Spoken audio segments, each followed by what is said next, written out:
Hey guys, it's Cy Amundson and welcome to Pick 6, the show where we answer questions from you, the best fans in the NFL. So let's get into it. First up, Jordan in Shakopee writes, what's your biggest concern from Sunday's loss to the Chiefs? Seems like we had things on all three phases that hurt us. I'll be honest with you, Jordan, I'm not overly concerned with any of the three phases. I think this was just one of those games where mistakes happened at really inopportune times. You know, you're going to have a shanked punt every once in a while. You're going to miss an extra point. You're going to have a guy downfield ineligible. Stuff like that's going to happen. Unfortunately, in this game, it happened at really important moments. And when you throw an outdoor field goal for 54 yards on the board, you walk away a loser. So I'm not really focusing on a lot of negativity from this game. I think it was what it was, and we can move on to the next one. And speaking of moving on to the next one, Michael writes, I was just wondering why Diggs didn't get more touches in the game. It's a great question, Michael, and I saw a lot of this discussion on Twitter. I think it's important that we remember touches aren't the only metric by which a good wide receiver is measured. Diggs was on the field for 63 of 71 plays on Sunday, and he has other jobs. He's out there blocking in the run game. He's blocking in the screen game. And maybe most importantly, when he goes deep on a fly route or a deep post, he's drawing 2, maybe 3 defenders, and that's opening up the underneath for guys like Laquan Treadwell, Kyle Rudolph, and Dalvin Cook. Furthermore, if Diggs catches that deep pass in the first quarter, the one that Kirk overthrew by just a little bit, we're not even having this discussion. I thought Diggs had a great game on Sunday despite the numbers, especially considering Adam Thielen wasn't out there to help him, and I'm not worried about his production going forward. He's been a monster for the last month, and I think he'll be a monster for the rest of the season.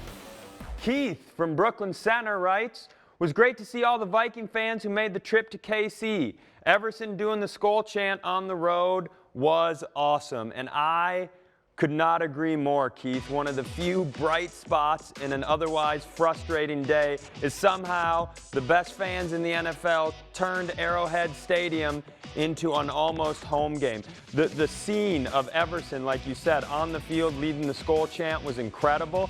And at one point in the game, the Chiefs Stadium had to start prompting their crowd to try to drown out the Skol chant. So an absolutely incredible job by the Purple Faithful, and hopefully we can get a little bit of that in Dallas, even though it's a lot farther of a trip. Next up, Chris, Lino Lakes. What's the biggest thing we have to worry about with the Cowboys offense? This one's easy for me, Chris. It's Zeke. I mean, if Dalvin Cook isn't the best running back in the league, and I think he is, but if he's not, it is Ezekiel Elliott. The dude is an absolute beast on the field. You got to contain him. Beyond that, Dak Prescott can really hurt you when he extends plays with his feet. So contain him and make him make fast decisions. If we can keep an eye on those two guys and keep them away from big plays, I think we're going to be in really good shape on Sunday. Tony from Detroit Lake says, this week is a great chance for Kirk to beat a very good team on the road in prime time. What's the biggest key for him to have a big game in Dallas? Super smart, Tony. I think you're exactly right. And it's not just this game. The entire rest of the season is set up as a who's who of teams that people think Kirk can't beat.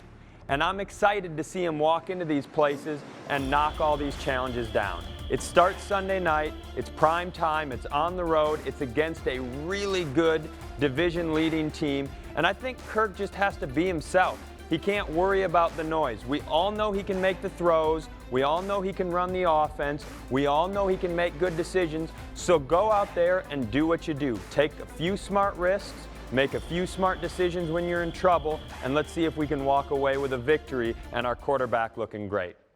Let's close it down with Kevin from Mississippi, who says, the bye week is coming up soon in week 12. Do you think the coaches like having it so late in the season, or is an earlier bye week preferable? Thanks, Kevin. I can't speak for the coaches, but for me personally, I do like the late bye week. I've never liked an early bye week. You get one in 3, 4, 5. All of a sudden, you got to play 12 straight weeks without a break before you get to the playoffs. I don't think it's ideal. Specifically with this team, look at where it's at. We get that bye week, week 12. We get a little break. We get to get healthy. And then 3 of the last 4 games are home games against division opponents that might decide our season. So I personally love where the bye week is placed this year. Thank you guys so much for writing in. We had a blast. Remember, if you want to submit questions, it is Vikings.com/pick6, and we will see you guys next week.